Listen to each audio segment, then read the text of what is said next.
Hello, hello, hello. Millen Livis is here, your holistic financial independence mentor. And hello to my Instagram followers. I have several screens here, so I apologize that I will look back and forth. Anyway, today I'll talk about how to travel in style for less. And the reason I chose this topic is because many people I talk to, when I ask them, what would you like to do once you become financially independent? The first thing usually comes up is, I want to travel. When I talk to people and they say that they would love to travel once they become financially independent, I always say you don't have to wait until you are financially independent to start traveling in style. I personally like to travel in style, but I also am very intentional with my money. I don't like to spend more than I have to. And that's why today the tips that I will share with you are the exact things that I do when we travel within the country or abroad, and usually for a longer period of time. So I'm not talking about like long weekend. I'm talking about vacation, maybe 2-3 weeks vacations that we took to in before COVID. We went to Australia and New Zealand and Singapore and Hong Kong, etc. And recently we traveled in Utah, visited many national parks. So I'm not a travel agent. However, I like to travel as well. And that's why I will share with you the tips that I use in my life. All right. If you have any questions, if you want to share your tips, feel free to put them in the comment. Let's begin. So the first is airfare.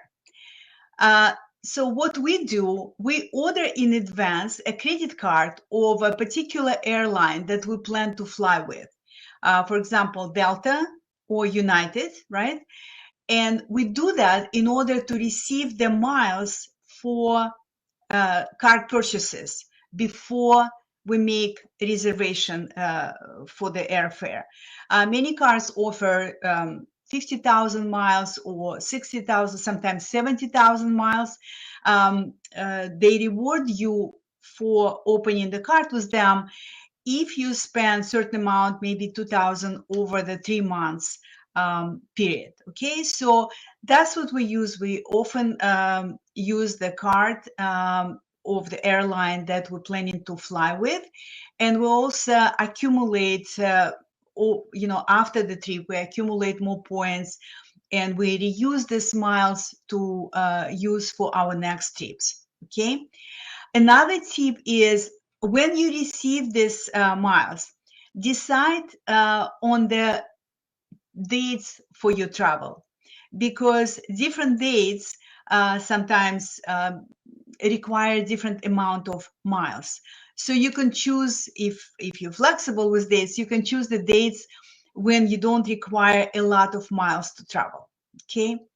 And finally, when you another kind of benefit or perk of using the credit card with particular airlines is that you will also get one free luggage check-in per person. So sometimes it's important that you don't have to pay extra for the luggage. So that's another tip when it comes to airfare. Okay, so next, let's talk about lodging. Now, in order for you to take advantage of the benefits that some credit cards offer, I suggest that you order in advance a credit card of the hotel chain that you plan to use. For example, we used a credit card from Marriott chain hotels, in order to receive the rewards points before you make your room reservation. And similar to airfare, you may get up to 100,000 points when you open the card with the hotel chain after 3 months, and spending certain amount of money, often is 2, maybe 3,000 during this 3 months period. Okay, so again, wait for a good promotion with the hotel chain to take advantage of this offers, so you could not pay extra for your stay at the hotel, but you will just use points, reward points that you receive. All right. Okay. So next is when you receive this reward points, again, look at the dates when you need fewer amount of reward points for the trip, similar to the airfare that I mentioned. Okay. And one more thing that I didn't mention before, pay attention to the rewards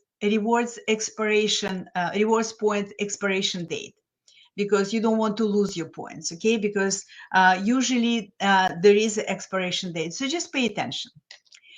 And another thing that I want to mention, consider staying in private apartments instead of hotel rooms. And you can we do that. Sometimes we stay at the hotel, sometimes we stay at private apartments. And we use websites for reservation like redweek.com. It's a timeshare rental by owners. We also use airbnb.com or homeaway.com, etc.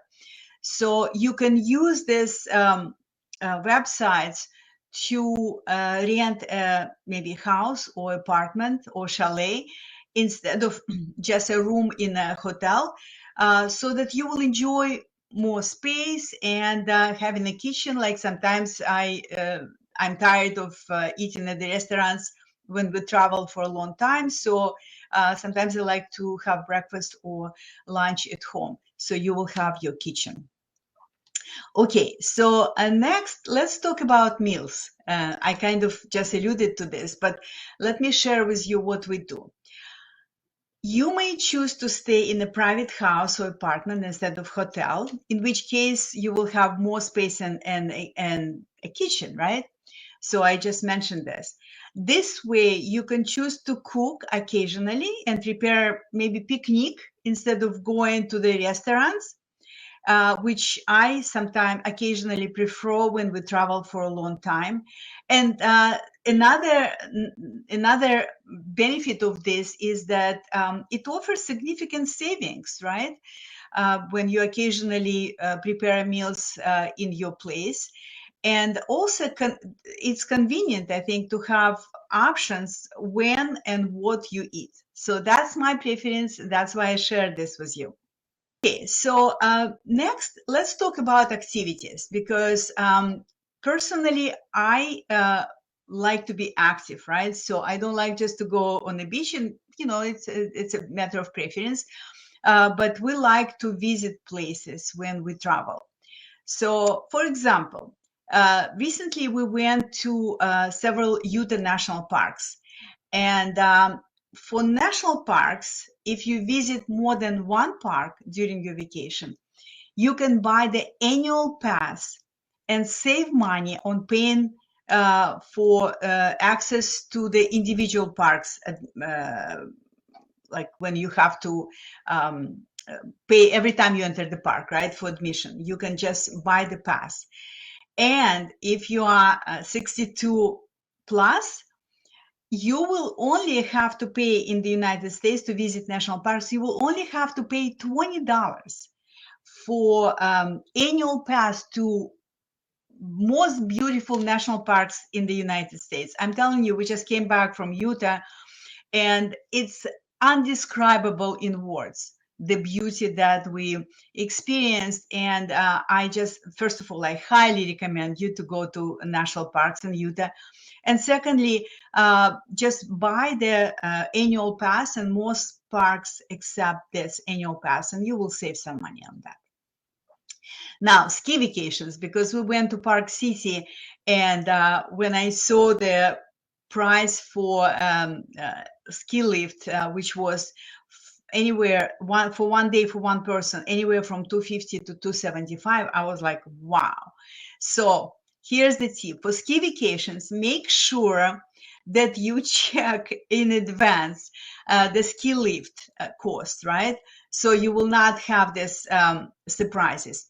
And also, if you like to ski, the best way to save on ski lifts is to buy what is called the Epic Pass to access the ski lifts on different resorts. Not only in the United States, like for example, most popular resorts, but also in Canada.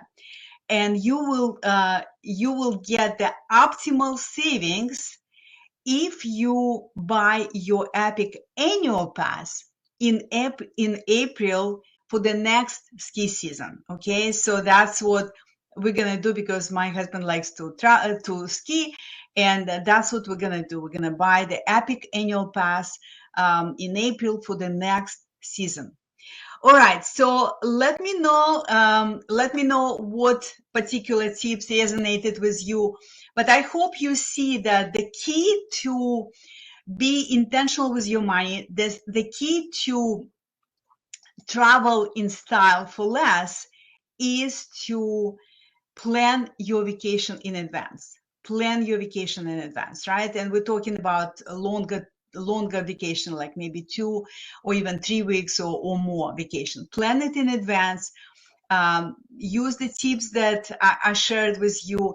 And just like I like to say, just because you have money doesn't mean that you don't have to be intentional with your money. You can save, and you can use this money for something else, especially these days when everything, with inflation, everything is more costly, especially when you travel. Just it really pays off when you are planning in advance your airfare, your lodging, your activities, etc., your meals. Okay, so hope it was helpful. Let me know in the comments.